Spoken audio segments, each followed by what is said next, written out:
Well, it's Ranch Fairy, and I have to cover bow tuning because apparently you're not a man. I've been made fun of a lot because I just say kind of get the bow shooting down the middle and get the cams pretty square. I just say kind of get the bow shooting down the middle and get the cams pretty square.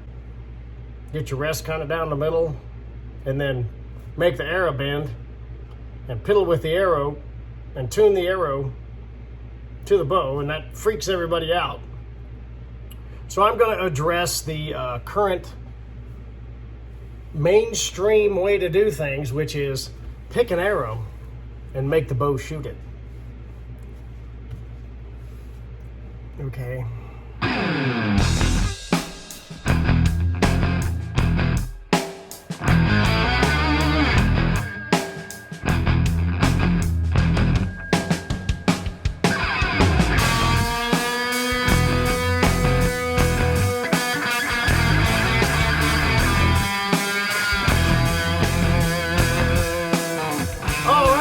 So, this is cool right here.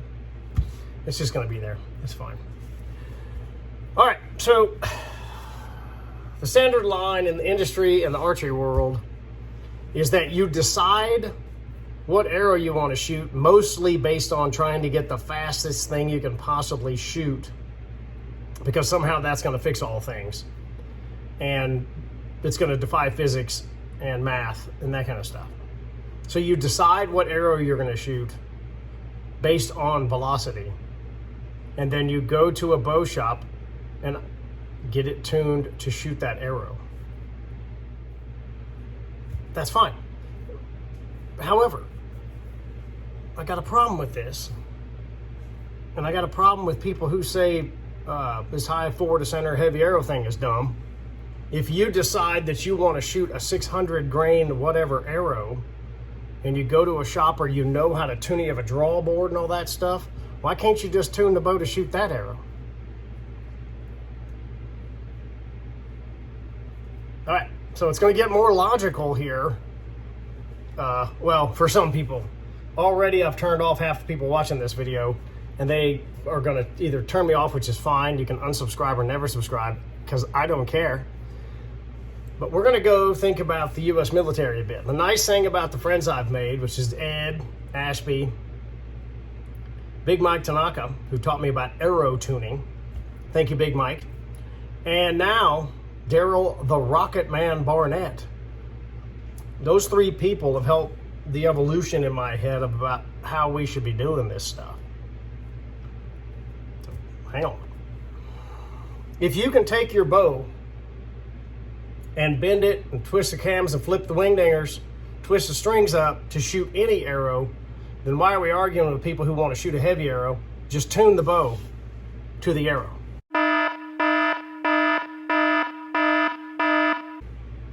Okay, that should be pretty straightforward.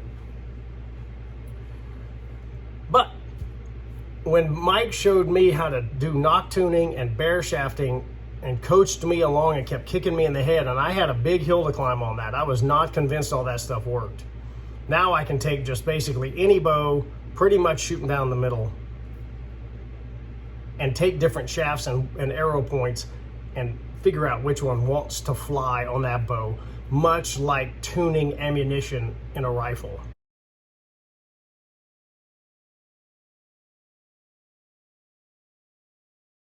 The philosophy behind bow hunting is to get the arrow through the deer. I've said this on a few videos. The hunting public guys are the first person to put it out there. I didn't realize I said it when I was in there because I talk a lot and I'm annoying. Get lost in my own world. Fair enough. I said archery is getting the arrow to the target and bow hunting is getting the arrow through the target. So let's back up to Dr. Ed. A lot of people like to smash around on Dr. Ed and say, oh my God, that guy's crazy, and there's holes in the study. It's only 27 years long with thousands of animals and 113 data points per shot. There was no carbon when he started. Carbon came along. He studied that, millions of broadheads, multiples of shots with different points. It's exhaustive, and it's all on meat. He studied one thing, what arrow system in the most situations behaved in a manner that would effectively put the animal down. In other words, increasing lethality. That was all he studied, increasing lethality. Now in the 12 factors, can't break, perfect arrow flight, forward to center, all those things, the 12-factor list that he came up with, perfect arrow flight is part of this arrow tuning thing. Enter Daryl Barnett, the Rocket Man. So Daryl Barnett, the Rocket Man, worked for the DOD and shot things that went really fast. So a tank projectile looks a lot like an arrow and they're really heavy. In the military, if you shoot whatever you decide is going to penetrate a tank, okay, you decide, I'm going to shoot this thing because it goes whatever, 7,000 feet per second, because you got a cannon that has basically unlimited energy, right? Unlimited charge. You can keep adding powder or whatever the mechanism is that propels said device forward.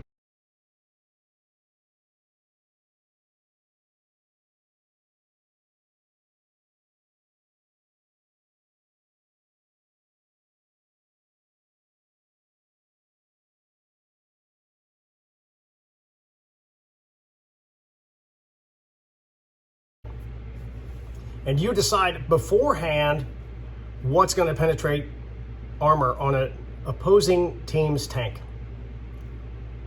It's bad for your health if this projectile that you have decided will penetrate armor bounces off the armor, because if you're hiding in the bushes in your tank and you pop one off and they don't see you and it bounces off, they know where it came from. I'd suspect inside the tank there's a loud ringing sound from one side or the other, and you can kind of locate that. If it went bong on the left, you might want to swivel the old turret over there and take a peek and see what's over there and shoot back. Hopefully your team tried to figure out what penetrates the armor and then how to get it there. So in the first case, you're an archer. You've decided that your Twizzler stick will penetrate a deer. So you took a bow and you tuned whatever flipping flapping thing and the person's torque. So if you actually tune a bow and you have the shooter shooting it and you're helping them tune it, you're tuning them out of it too. Don't be, people aren't that good. I'm probably going to get some hate mail down there. You can put comments in the bottom or email me directly, troy@ranchfair.com. You can go on my Instagram or my Facebook and you can just bash away. But no one human is the same. Nobody grips. If everybody's a 28.5-inch draw standing in front of you and there's 5 people that are my size, they will not grip the bow the same. If you are tuning the bow to this arrow that you've decided is going to penetrate a deer or an elk, I bet you $10 that the bow won't tune for everybody the same. I haven't tested that, so it's not fair. Should not be saying that, but too bad. It's my assumption because I've helped a lot of people shoot bows. I had a bow, just popped into my head. I had a bow that I could not bear shaft, like me shooting it, using my standard methodology. And I was gonna have to get it twisted or bend the cams or whatever. But my son, who is the same size as I am, could shoot it like crazy. He had shot bear shaft for him perfect. And I was just thinking, well, we changed the human and he shot bear shafts perfect. So I need to learn how to shoot the bow like my son does, and it would shoot bear shaft. So that was crazy. So backing up to Barnett, when you have an unlimited power supply, you study the projectile that will penetrate the tank the best. And then you say, that projectile will go through a tank. We don't care what it takes to get it there. That's the one that penetrates the armor. Because if we send people out there in a tank and it bounces off, it's bad for business. Is that practical? So we'll back up to Ed. Ed studied, tried to figure out tip design, blade design, how sharp they were, perfect arrow flight, can't break, forward of center became a thing as the shafts became lighter, and forward of center started becoming more of a piece of the study. As far as penetration is concerned, all he studied was penetration on animals. So why wouldn't you take an arrow system that's been studied by a guy for 27 years and say, wow, this cat really put in some effort, and then try to get your bow to shoot it?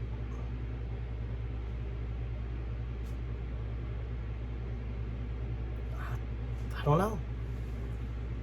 It doesn't seem like it's a terrible idea to me. Well, you're not just supposed to cut in and have crazy bad lighting in the dark, because I'm in the dark in the garage, because I want to ask some question and I want to be kind of sneaky about it. Shh, hang on.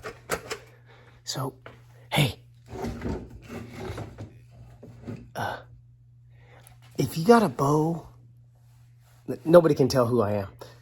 If you got a bow that the wheels and everything are pretty straight, very straight, and the arrow rest is running down the middle, and then to make the arrow shoot, you take something that's straight, like alignment on a car, and you bend her over to the right there, and you twist the cables, and you had a perfectly level limb, and then you twisted the limb like that. Is that in tune, or is it out of tune? I think you're bending the bow and taking the bow out of square to offset the crazy bend you're getting from your Twizzler stick. But I don't know, because I'm not a bow guy. Remember, I'm not a man, because I don't know this stuff, but I'm in the dark, so shh. Don't ask these questions in public, and don't ask them in a bow shop, because they'll run you off. But just saying, shh, just you and me, buddy. But everybody's just hung up on the speed thing, whatever. And it seems like we're deciding in an air-conditioned archery shop. You can tell my fan's on, it's hot. Well, air conditioned in my garage. But we're sitting in an archery shop talking to a bunch of people who all think alike. It's called group think. We're worried about the psychology of it. And they're all glad handing each other and complimenting you on your flat brim and your tight t-shirts, matching back bars, colorful bows. I mean, your peep sight and your D-loop and everything, all's color coordinated. So y'all have decided that this arrow that you are shooting is the best penetrator for meat in an archery shop. When there's a study out there that talks about a lot of different things, and figured out and said, okay, well, this kind of arrow in all situations is the best penetrator in that study. Why don't we make the bow shoot that and learn to shoot that arrow? I don't know. It seems like I said, where I started out, if you can bend the bow to shoot a Twizzler stick, and then somebody rolls in with a 600 grain arrow, just tune the bow and make it shoot that arrow. The reason why I came up with the test kits and the shafts and the multiple shafts with serious archery is because a lot of people live a long way from a bow shop. The bow shoots pretty good. Bows are pretty consistent, even if they're a little wonky. They're going to do the same thing over and over again. They do nothing. My buddy Blake Davis says a bow's job, it's a kinetic energy spring per the Rocket Man. And a bow's job is one thing: pull to active state and return to static state. That's all it does. It's just a pushing kinetic energy mechanism. It is a stupid machine. And we get too wrapped around the axles. If you can make that machine shoot a Twizzler stick for some old boy that comes rolling in the shop, you should be able to tune it for a big heavy arrow. If you don't have a shop and you like to tinker, which is my preferred method, is to get a couple of spines, get a bunch of field point weights, and actually change the way the arrow bends. So I'm going to do another video on this, but I'm going to touch on that now. When you shoot, so you have the basic chart. It says a 300 spine arrow at X, length with a 125 gram point. Let's just say a boring normal arrow, and that's 300 spine. If you cut that arrow under 28 inches, it's stiffer. Okay, it's stiffer. Anyway, if you cut the shaft down below, the shafts are measured at 28 inches and bent at 28 inches, from what I understand. If the shaft is shorter, it's automatically stiffer than 300. If you add point weight, it softens the spine. So you may shoot 60 pounds, put a 250 spine on with a 300 gram point, and it reduces the spine. It's more like a 300. So when you incrementally change the point mass, the way the arrow flexes and bends, and the spine that it is with a different point has changed incrementally. And the goal of the test kits that we sell at Serious Archery on the Ranch Fairy, in the Ranch Fairy store, is to allow the kinetic energy spring to push, be a stupid tool that goes from dynamic to static state, and then change the way the arrow bends by having 2 different spines, 5 different points. You basically have 10 different arrows to mix and match, and let the bow figure out what it wants to eat with, and then you can make minor rest adjustments and stuff. Not everybody has a bow press and all this other gizmos in their, at their disposal. I don't. And this is a really, really great thing, combination of everybody I've talked about. But probably the most interesting part of this is the fact that we have decided that we are going to tune the bow to an arrow that we have decided will in fact penetrate and work in the highest percentage of situations. So that's the thought you should have in your head is the tool that you are flying the highest percentage killing stick in all situations? Because animals move, we make mistakes, things get crazy, you're cold, etc. It's not, everybody's good after 10 warm-up shots. But, trudging in and out of public, you got your saddle on, it's been 5 days, and you haven't shot your bow because you've been up at dawn, hunting all day, go to bed, get up, go, and here comes your deer. And you didn't get 3 warm-up shots, and it's noon and you gotta pee. I say that all the time because I think it's funny, because I've had it happen a lot. And here comes your deer, and they're moving, and they give you one quick window, and you pop them. And you've decided in an archery shop that that shaft and that arrow is the best arrow for penetration. So if you can tune one that you've decided in a shop is the best penetrator, you can study Ed's stuff and the Ashby Foundation and the Ashby reports and say, well, maybe I ought to try something that's actually been tested on animals and not bounce my arrow off the tank, because that's bad for your health. All right, see you later. Well, I was supposed to say, hey, hit subscribe and hit the like button. Whatever, it's a free country. If you don't want to do that, I don't care. But there's going to be other logic and stuff like this. And, sometimes probably got to be logical. Late.